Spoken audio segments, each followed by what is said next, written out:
Je peux partager mon écran si vous voulez.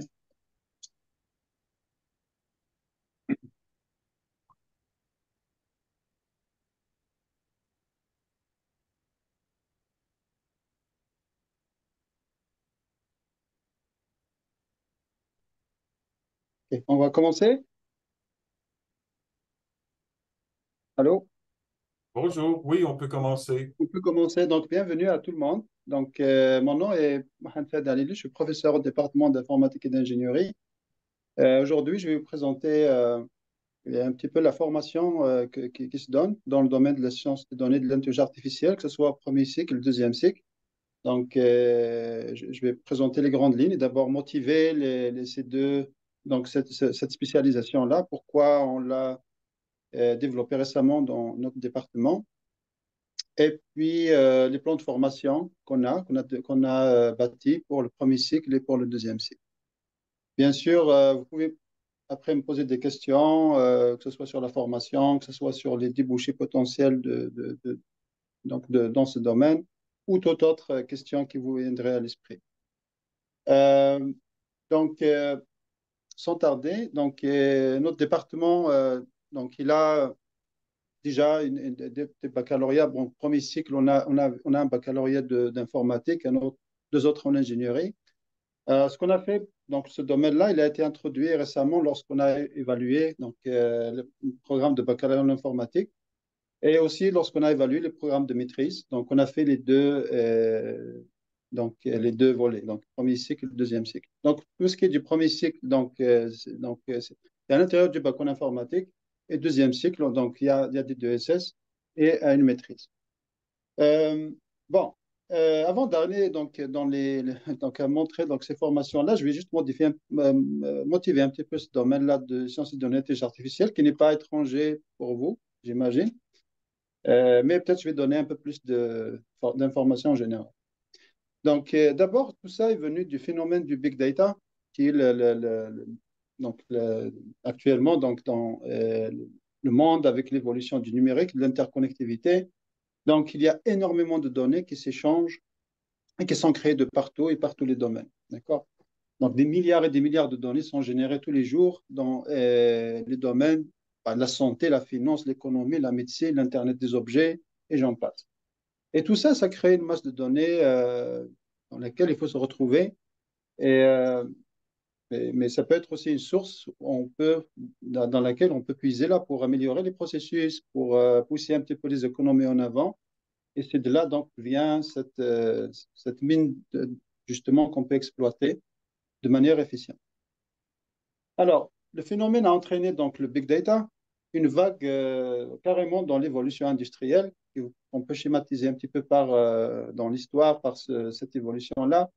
Donc, il y avait dans le siècle 19e siècle, dans tout ce qui est le développement des machines à vapeur, tout ce qui est les chemins de fer, etc. Donc, ça a permis une première révolution industrielle, si vous voulez, donc la mécanisation.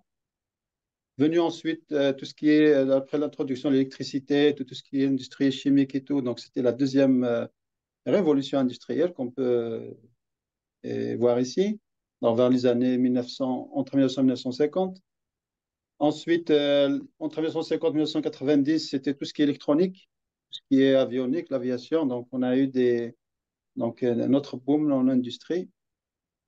Après 1990, les années 80-90, c'était l'informatique. Donc, c'était la bulle et qui a eu donc tout ce qui est le réseau, tout ce qui est informatique, web. Donc, ça a eu eu lieu dans cette période-là. Maintenant, donc c'est la nouvelle bulle, en quelque sorte, c'est une nouvelle révolution. C'est tout ce qui est data science, tout ce qui est intelligence artificielle. Donc, ça, c'est à ses débuts. Donc, ça va atteindre son sommet quelque part, je ne sais pas quand, peut-être 2050 ou j'en sais rien, peut-être ça va continuer encore. Mais c'est là donc, ça a vraiment fait une véritable révolution dans le domaine de l'industrie. Et je vais en parler un petit peu succinctement dans quelques slides. Et ça motive donc à être introduit ou même à être spécialiste dans ce domaine-là parce que c'est vraiment très demandé actuellement. Euh, voilà, juste pour comme ça des chiffres que j'ai pris dans des revues reconnues. Donc ça, c'est le domaine de l'intelligence artificielle et des sciences des données. Donc ça, c'est l'évolution économique. Donc combien ça génère en termes de business, donc chiffre d'affaires. Donc voyez-vous, donc bien sûr, c'est coloré selon la région du monde. Et vous voyez que donc c'est en exponentiel que ça augmente en termes d'investissement et en dollars. D'accord? Donc, notamment, donc vous voyez, donc en Amérique du Nord, vous avez quand même tout ce qui est bleu ici, là, c'est une bonne part. La science des données, l'intelligence artificielle, donc développe des techniques basiquement là pour définir un petit peu ces domaines-là dans l'exploitation des données, justement pour améliorer tout ce qui est donc industrie, tout ce qui est gestion de données.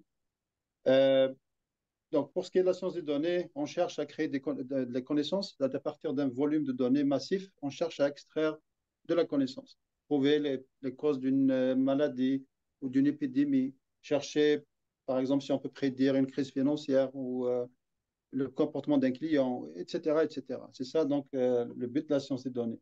Pour ce qui est de l'intelligence artificielle, c'est vraiment essayer de imiter un petit peu l'intelligence humaine et de concevoir des processus ou des intelligents ou des machines, si vous voulez, intelligentes, qui peuvent être remplacées du main demain dans tout ce qui est manufacturier, de tout ce qui est service à la clientèle, de tout ce qui est automatisation de processus.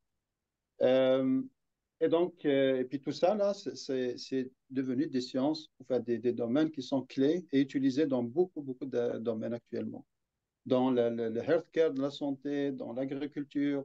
On parle d'agriculture de précision intelligente, dans l'éducation, dans tout ce qui est e-commerce, donc tout ce qui est gestion de la clientèle, tout ce qui est personnalisation des produits selon les goûts, selon l'intérêt des personnes.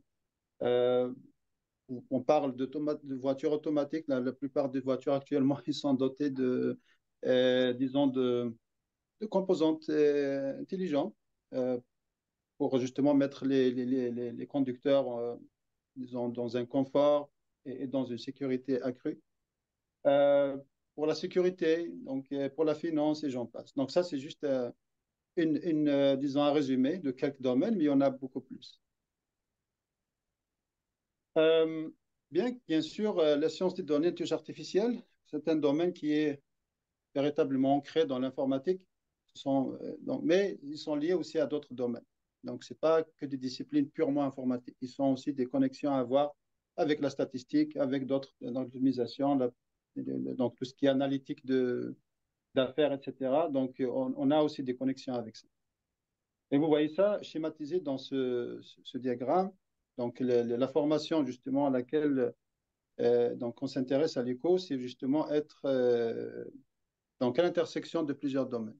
Donc, bien sûr, plus dans le computer science, dans l'informatique, mais pas que ça. Donc, l'étudiant qui va être amené à suivre cette formation-là, il va aussi être formé.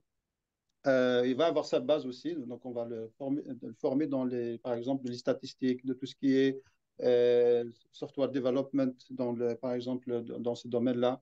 Et puis aussi être formé parce que cette intelligence artificielle s'appliquera dans plusieurs domaines. Donc, à chaque domaine, il va y en avoir donc une personnalisation de ces connaissances-là. Donc, pour le développement de software dans son domaine. Donc, le domaine de la santé, ça nécessiterait une expertise dans la santé. Donc, il y aura, disons, l'étudiant pourra donc, disons, former à comment chercher justement cette expertise qui sera nécessaire à développer ces choses dans le domaine de l'IA, ces algorithmes ou comment les déployer dans un domaine ou un autre. Donc ça, c'est des choses sur lesquelles donc, on va exposer l'étudiant dans la formation. Les débouchés sont nombreux. Euh, il y en a actuellement dans le marché plusieurs titres là d'emploi que vous pouvez trouver dans lesquels vous pouvez vous identifier si vous êtes formé dans le domaine de l'IA ou de la science des données. On trouve scientifique de données, data scientist, consultant ou conseiller dans les sciences des données IA, ingénieur de données, data engineer, analyse de données et apprentissage automatique, analyse en intelligence d'affaires. Enfin, tout ça, c'est des domaines, c'est des emplois potentiels qui sont liés de près ou de loin à la science des données et à l'intelligence artificielle. D'accord? Et bien sûr, vous pouvez vous identifier à plus qu'une seule composante. Vous pouvez être scientifique de données et analyste en intelligence artificielle d'affaires, par exemple, si vous êtes spécialisé dans les affaires, par exemple, etc. Donc, vous pouvez être aussi un ingénieur de données en même temps. D'accord? Euh, voilà. Donc, ça, c'est donc un petit peu un aperçu du domaine de la science des données et de l'intelligence artificielle et les débouchés potentiels auxquels donc, on peut aspirer. En ce qui concerne la formation de l'IPO, ce qu'on offre et ce qu'on a dans le menu actuellement, et ça, comme j'ai dit tout à l'heure, ça découle d'évaluations et des modifications qu'on a faites au premier cycle et deuxième cycle. Donc, on a deux niveaux. Donc, le premier, c'est une spécialisation au baccalauréat en informatique qu'on a créée et qui va être en vigueur à l'hiver 2024. Donc, cette spécialisation, voilà, donc l'étudiant ou l'étudiante va suivre, bien sûr, un cheminement normal en informatique. Donc, c'est un baccalauréat en informatique. Et au moment donc, à la quatrième session, il commencera à prendre des cours optionnels qui vont colorer un petit peu son bac dans une spécialisation. Et on a deux, en fait. Il y a là, il y a la cybersécurité. Et en parallèle, donc, qui coexiste avec les sciences des données et l'intelligence artificielle. Pour ce qui est de SDIA, sciences des données et intelligence artificielle, donc les cours qui vont vraiment, qu'on a développés pour cette spécialisation, c'est cela. Et l'étudiant devrait prendre 5 cours parmi ceux-là. Donc, soit des cours en sciences des données, comme transposage ou prospection de données, analyse des réseaux sociaux, par exemple, introduction à la science des données, ou bien des cours en IA, et surtout dans le domaine de l'apprentissage automatique. Apprentissage automatique, analyse, représentation de connaissances et raisonnement, sécurité et intelligence artificielle. Ça, c'est un cours qui est entre les deux spécialités. Donc, soit dans le domaine de la science de données, soit dans le domaine de l'IA, ou les deux à la fois. Donc, vous pouvez faire un mélange de ces cours-là et vous allez avoir une coloration pour votre baccalauréat. Pour la 2SS, donc pour le deuxième cycle, donc on a fait un programme à part entière donc qui va vous diplômer dans ce domaine. Et puis, vous avez, donc là, le DSS, c'est un peu plus poussé que le bac. Donc là, c'est des cours plus avancés. Euh, donc vous pouvez cumuler les deux. Donc si vous avez fait votre bac, c'est possible de s'inscrire au deuxième cycle et avoir une formation plus poussée. Et celle-là, donc c'est une formation vraiment dans le cœur du sujet avec des cours très avancés, plus avancés. Donc il y a un cheminement sciences des données et il y a donc celui-là, il y a un cheminement intelligence artificielle. Bien sûr, le DSS contient des cours obligatoires. Un est en méthodologie de recherche en informatique. Donc, c'est un cours général pour tous les informaticiens qui va former l'étudiant à certains aspects et bonnes pratiques dans le domaine de l'informatique, et savoir comment déployer, par exemple, un logiciel ou un code, les propriétés intellectuelles, des choses comme ça. Et un petit peu aussi comment rédiger des rapports scientifiques ou des rapports, des comptes rendus qui seront basés sur de bonnes références, par exemple. Euh, Sinon, il y a un cours statistique qui est obligatoire pour l'analyse des données et aussi il y a un cours de fondement de l'IA que tout le monde doit suivre. Sinon, il y a un bloc qui est un bloc intelligence artificielle. Lui, il y a un cours, il y a 6 cours. Le rouge, c'est des cours nouveaux qu'on a créés. Les lions noirs, c'est des cours qui existent déjà. Donc, intelligence artificielle appliquée, technique d'apprentissage, apprentissage profond, intelligence artificielle distribuée, éléments avancés d'analyse d'image, traitement automatique du langage naturel. Tout ça, c'est des cours qui sont liés plus à l'IA.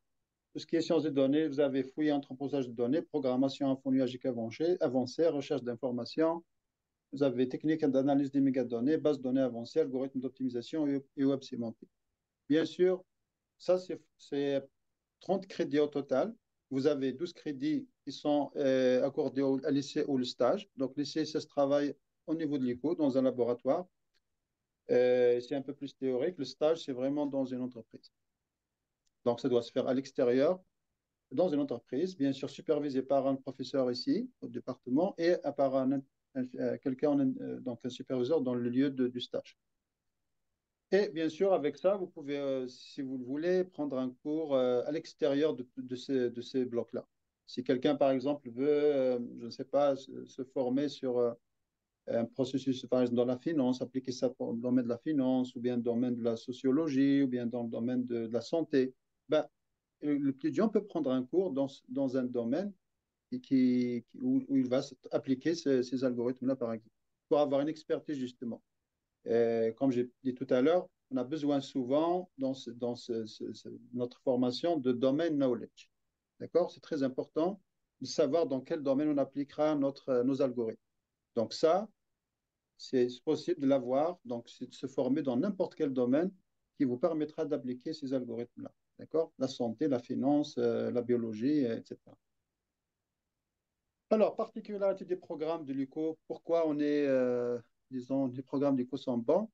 Parce que d'abord, ils intègrent les domaines de la science de données et l'IA. Certaines universités font un ou l'autre. Nous, on fait les deux à la fois. Donc, c'est un mélange. Et on essaye d'avoir une complémentarité entre ces deux domaines dans notre formation. Formation courte et ciblée, une formation spécialisée, donc au bout d'une ou deux sessions. Donc, c'est vraiment pas lent. Stage pour le baccalauréat, si vous avez le régime coopératif, vous pouvez avoir des stages en milieu industriel. Et puis, pour ce qui est de l'ESS, vous avez laissé le stage qui vous permet soit de faire, donc finir avec un stage en industrie, soit faire un essai si vous vous intéressez plus à la théorie ou à la recherche, par exemple. Atout de l'existence d'une expertise locale dans le domaine de la science des données IA. On a plusieurs professeurs qui sont dans ce domaine-là, qui vont être des intervenants pour l'enseignement et l'encadrement dans les stages et les essais. Plusieurs laboratoires de recherche aussi qui sont là, qui sont bien, qui sont très actifs et vraiment qui font des activités liées à ce domaine. Vous pouvez vous imprégner dans ces activités de ces laboratoires-là, si vous voulez. Plusieurs projets de recherche financés dans ces domaines. Contexte régional favorable, on est dans la région de la capitale nationale, et là, ils sont très, très demandeurs de cette spécialité-là. Donc, besoin de professionnels dans les sciences de données IA, dans les organismes publics et privés, plusieurs ministères qui ont besoin d'analystes de données, de scientifiques de données pour justement, ils ont tellement de données, ils veulent les exploiter donc créer de la connaissance ou bien automatiser des processus qui sont coûteux actuellement s'ils sont faits par des humains. Donc, voilà, ils ont des besoins énormes dans ça. Large bassin d'étudiants francophones dans la région, développement d'une zone d'innovation. Là, ça, c'est un ancien, là, c'est plus l'actualité, là, mais c'est une région qui est, ça j'ai oublié de l'enlever, mais c'est quelque chose qui malheureusement n'est plus d'actualité, les zones d'innovation. Alors, contexte national, programme attractif à la clientèle nationale et internationale. Donc, c'est des programmes qui peuvent être accédés par des résidents ici, comme aussi par des étudiants internationaux. Donc, soit le bac, soit le DSS. Vous pouvez faire vos demandes d'admission de partout. Et puis aussi, on peut avoir pour les étudiants qui sont dans des écoles, des possibilités de double diplomation. Là où on a, par exemple, un étudiant de premier cycle, il peut faire un échange de France ou d'ailleurs, prendre notre spécialisation, être diplômé en premier cycle, comme quelqu'un aussi peut faire des, comment dirais-je, une double diplomation au niveau des deux SS. Donc, venir, par exemple, à la fin de l'ingénierat et faire son DSS ici. Donc, quelqu'un peut avoir les doubles diplomations dans son pays d'origine et puis ici à l'UCO. On a des exemples d'universités là qui font déjà ça avec nous. Donc, ça pourrait être répété avec d'autres universités. Voilà, donc je suis là pour vos questions. J'espère que je n'ai pas été trop long.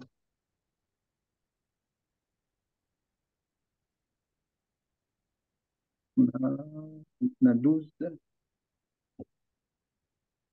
Allô? Est-ce qu'il y a quelqu'un qui a des questions sur ce que j'ai présenté?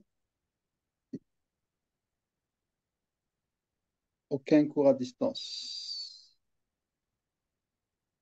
Est-ce que vous pouvez prendre le micro? Faut parler peut-être à vive voix, juste pour. Oui, bonjour.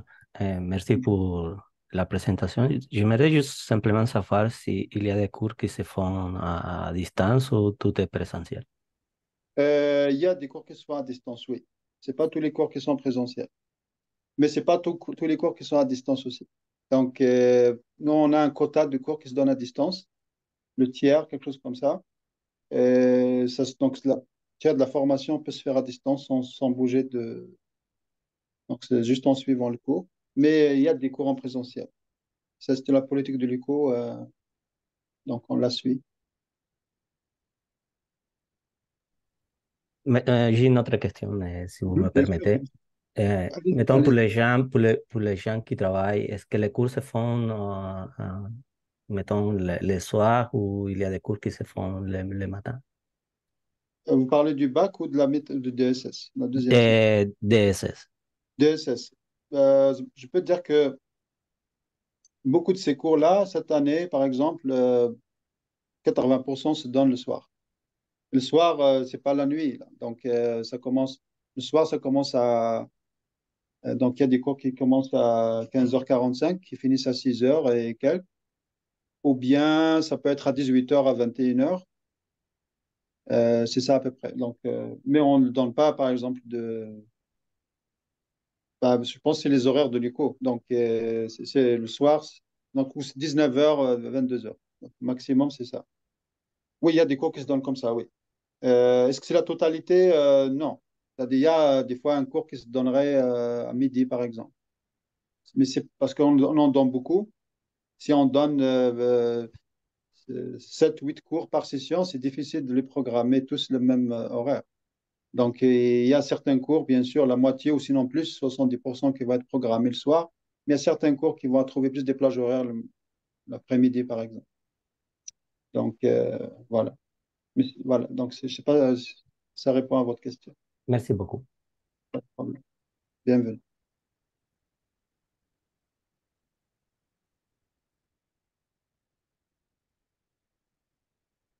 D'autres questions? Ali, j'ai levé la main Ah, virtuellement. désolé. Je sais pas moi qui gère les. D'accord. Ah, il n'y a pas de problème. Il n'y a aucun problème. Merci d'abord pour la présentation. Très intéressant. J'ai d'autres questions. Première, c'est que est-ce que il faut avoir un bagage? Par exemple, moi qui viens de sciences de l'éducation, qui suis nul en mathématiques. Oui. Donc, est-ce que ça peut être un enjeu? Est-ce que ça va devenir trop compliqué pour moi? Ça, c'est ma première question. Deuxième question, est-ce que tu peux me donner des idées, des exemples concrets, par exemple, quand on va dans les entreprises, avec l'intelligence artificielle, avec les données, etc. Quelles sont les exigences? Quelles sont les tâches qu'il faut faire? Donc, c'est ça. Ça, c'est ma deuxième question. Mhm. Merci, Ali. Oui, Merci. c'est d'excellentes questions. Bon, euh, il y a, disons, effectivement, pour le DSS, ça a été, disons, conçu pour les informaticiens. Je ne vous le cache pas. Maintenant, si vous voulez rentrer dans par exemple, être donc avoir une admission ici, soit il faudrait s'acquitter de certain nombre de cours. Donc, par exemple, des cours de base, hein, dont je ne parle pas de cours, par exemple, savoir programmer, parce que vous ne pouvez pas manipuler des données juste comme ça. Vous pouvez faire des tableurs Excel et tout, mais ça ne suffit pas. Il faudrait que vous sachiez comment lire ça, appeler des librairies pour nettoyer ces données. Donc, c'est le minimum. Donc, être un petit peu en contact de la programmation, de la véritable informatique.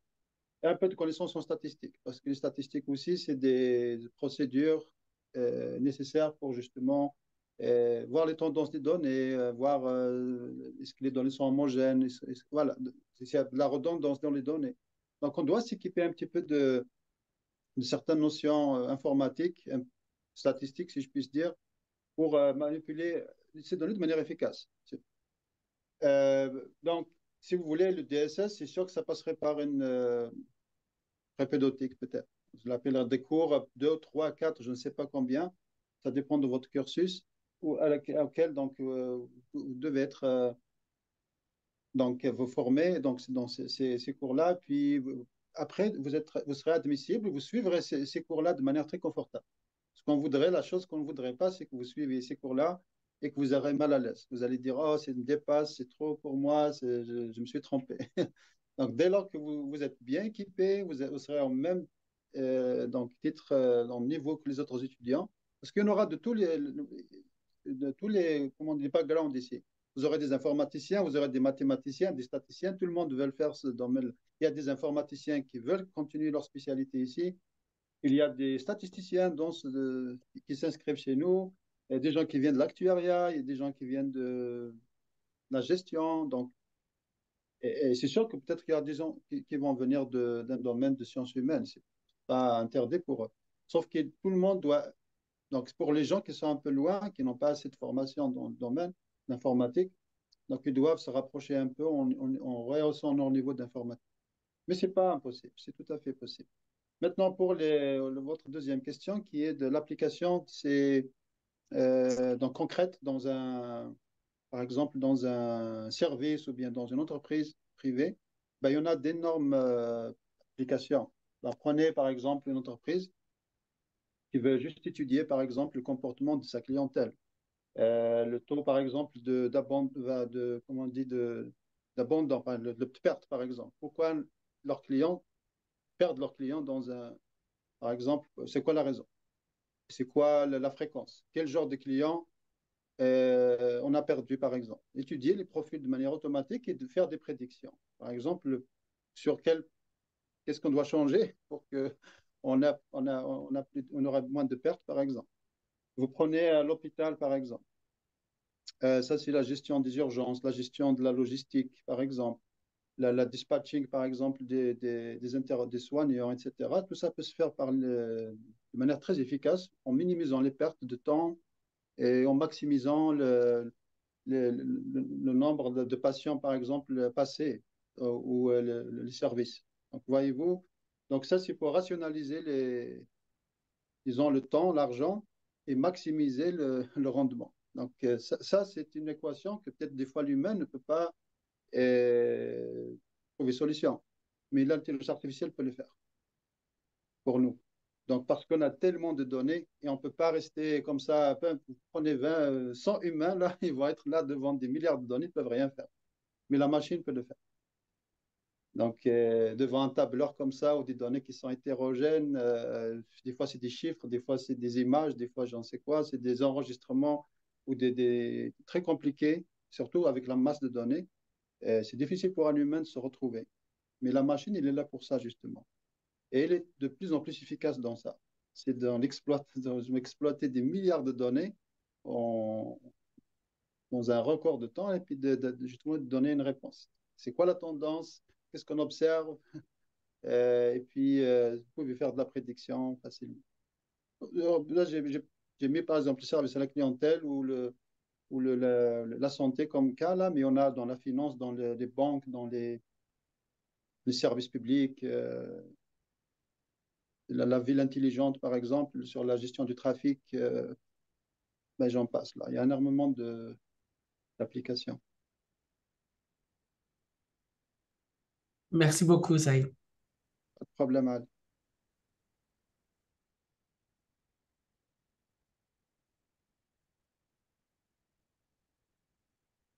D'autres questions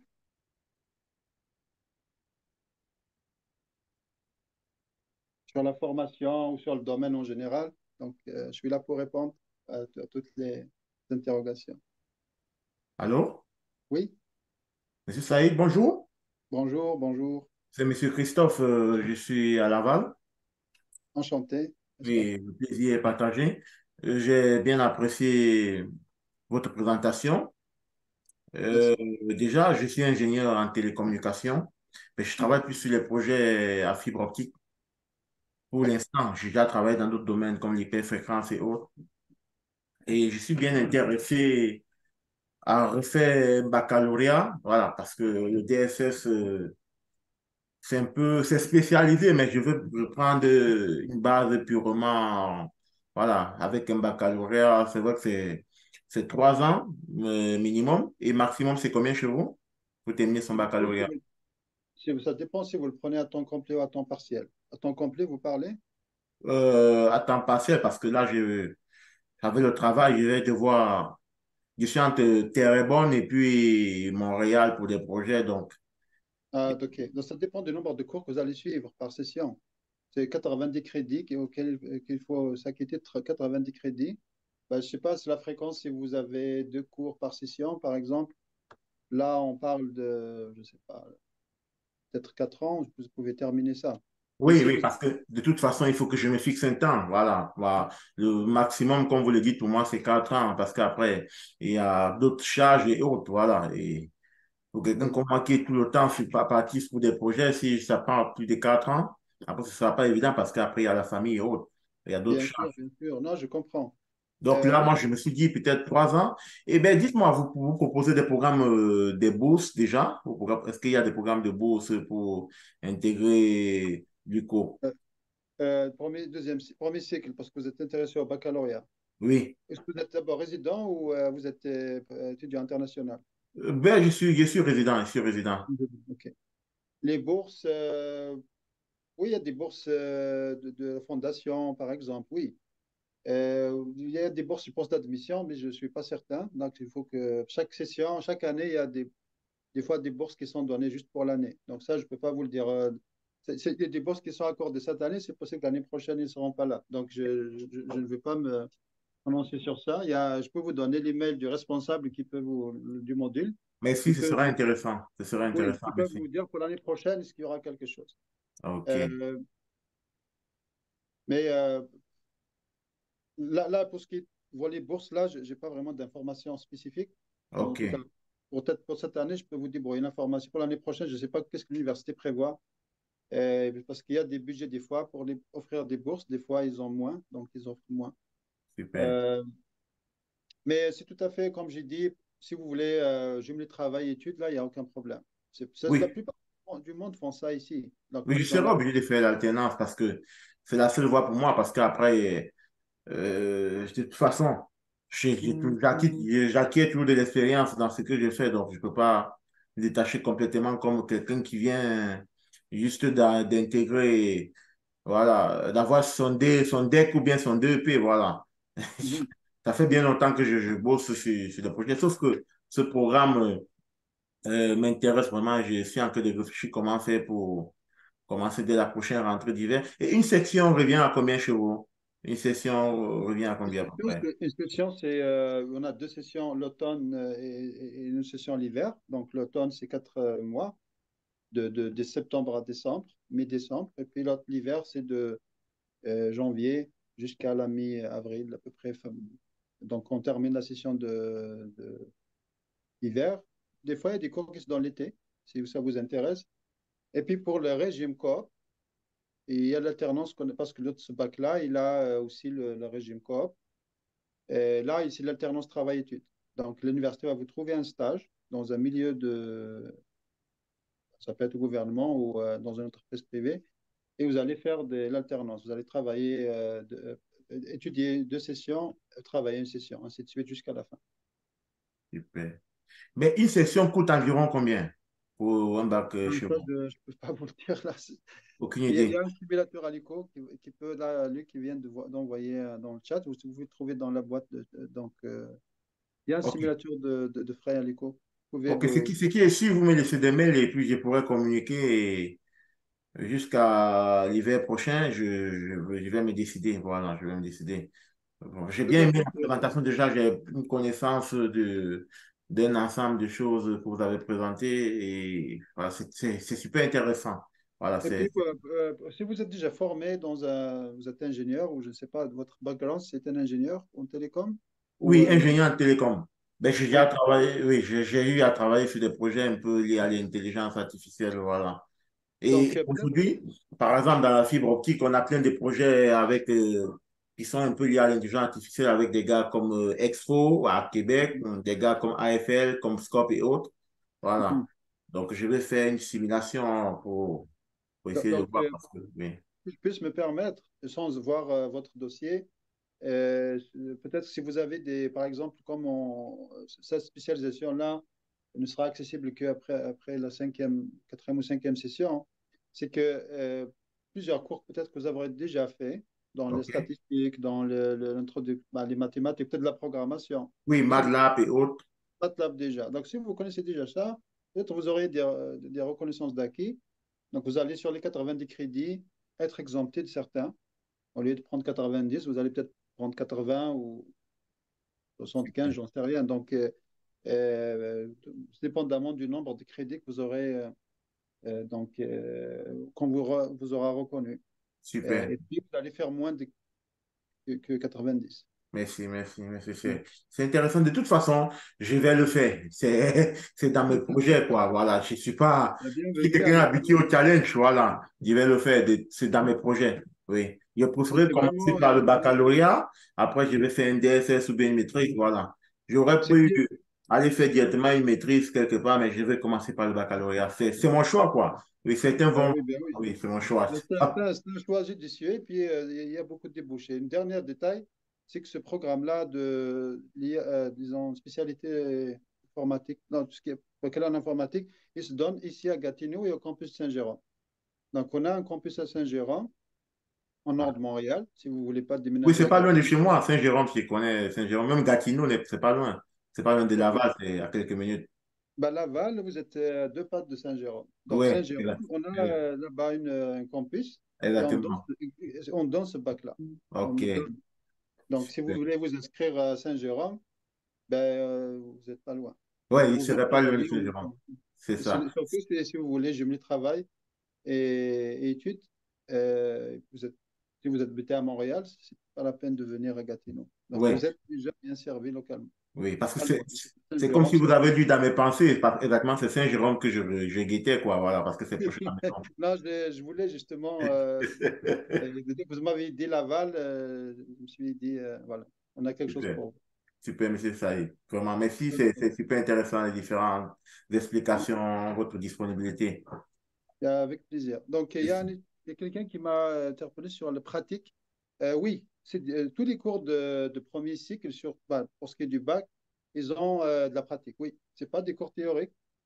Il y a un mélange entre les deux. Vous verrez, donc tous ces cours-là, ils ont des TD obligatoires. Donc, vous allez travailler avec la machine pour apprendre, par exemple, les librairies, les utiliser. Ben, ce domaine-là de l'IA, de la science des données, il ne peut pas se faire sans pratique. Ce pas des cours théoriques purement théoriques.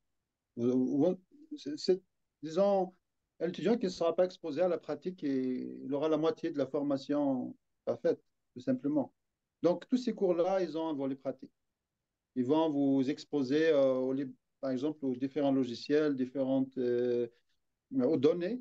Donc, dans le fond, si vous prenez un cours sur l'introduction à l'apprentissage automatique, ben là, vous allez manipuler toutes sortes de données avec langage de programmation.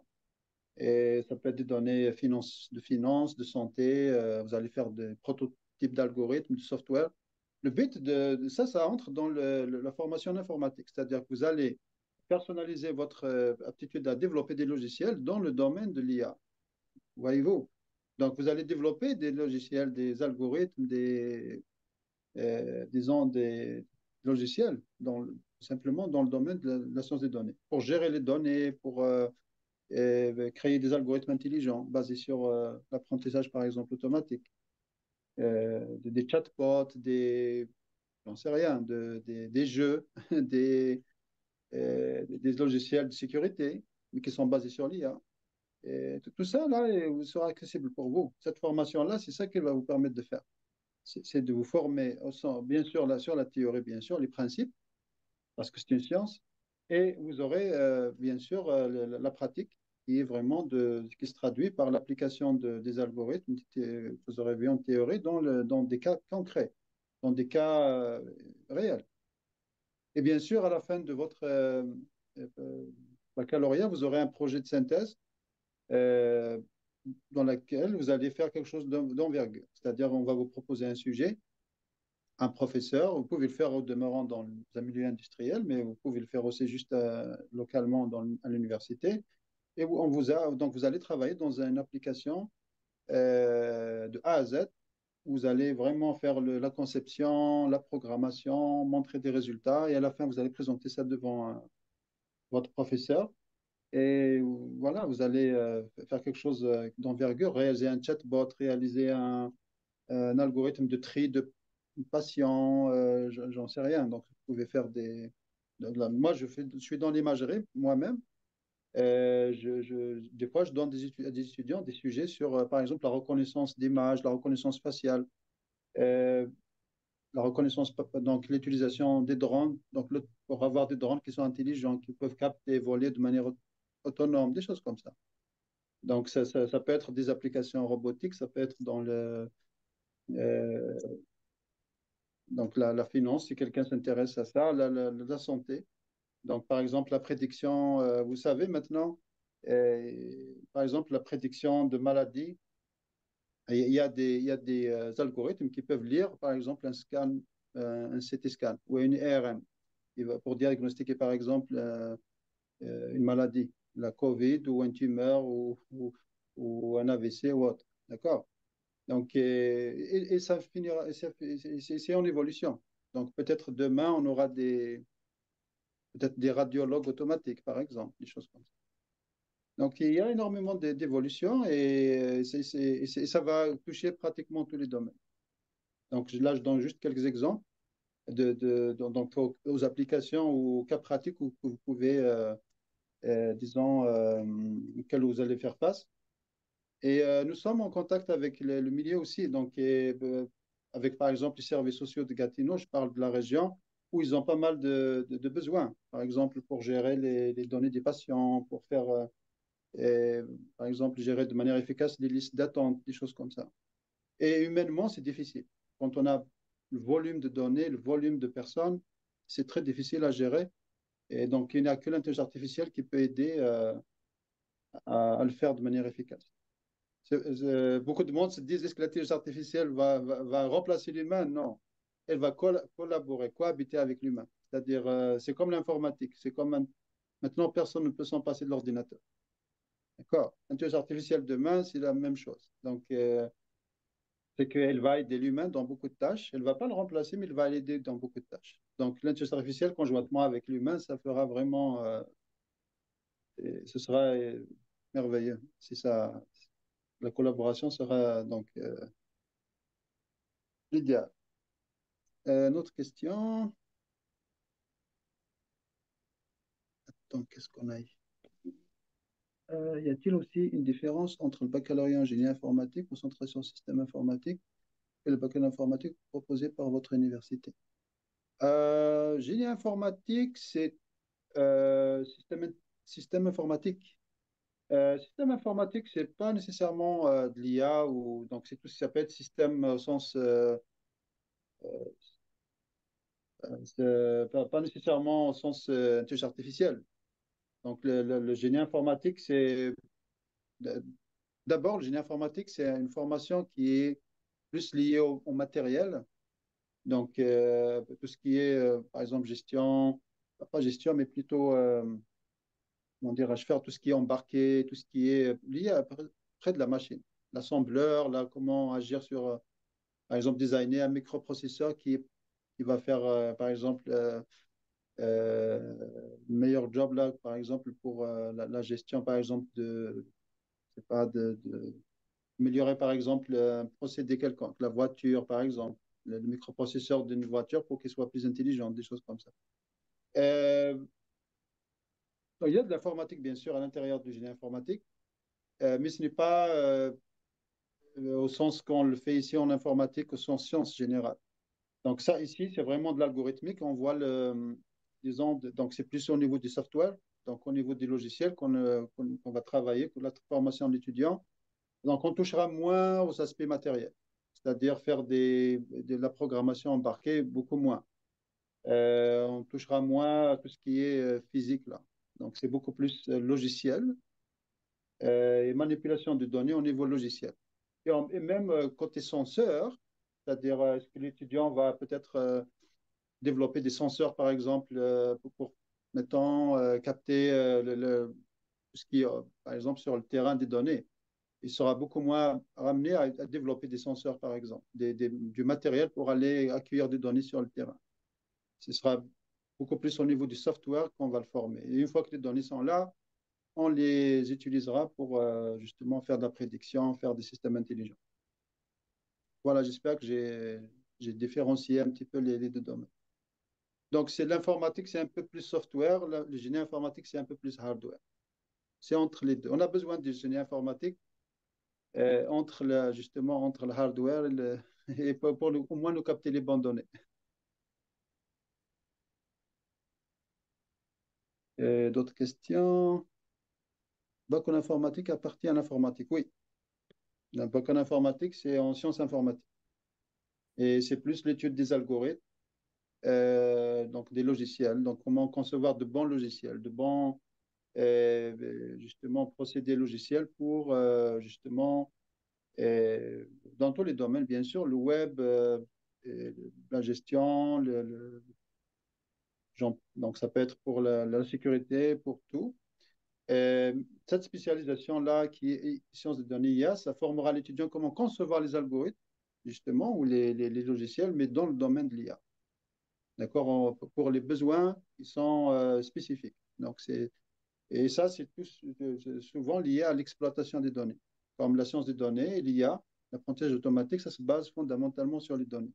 Donc, ça reviendrait à comment développer des procédés algorithmiques, logiciels, si on puisse dire, pour justement bien exploiter les données, pour bien utiliser les données pour l'apprentissage.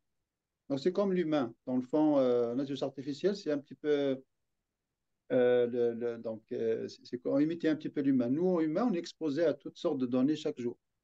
Donc, on se lève le matin, on regarde le trafic, puis selon notre horaire, est-ce qu'on est pressé ou on n'est pas pressé, on peut prendre un autre chemin, etc. Donc, tout ça, pour nous, on décide selon l'environnement, selon ce qu'on acquiert avec nos yeux, avec nos sens. Ben, là, un algorithme d'intelligence artificielle, c'est ce qu'il fait aussi. Donc, à partir des données, on prend des décisions, bien sûr, mais on apprend aussi. Donc, la bonne chose aussi dans l'intelligence artificielle, c'est qu'il y a l'apprentissage. D'accord? Et donc, comme l'humain apprend de son enfance à ce qu'il soit adulte, et on apprend chaque jour. Donc, on rectifie quand, par exemple, si on prend des décisions d'une certaine manière, si on a de nouvelles données, on rectifie nos décisions. Ben, c'est pareil pour l'intelligence artificielle. Tout ça, on le fait de manière algorithmique. Donc, c'est de développer des algorithmes qui agiront comme l'humain dans la prise de décision et possiblement un jour, donc pour certaines tâches qui sont très difficiles, parce que l'humain ne peut pas les faire, parce que ça implique beaucoup de données, ben, on est là, donc l'intelligence artificielle qui est dotée qui peut traiter des volumes massifs, donc qui peut exploiter beaucoup de machines, peuvent être la solution.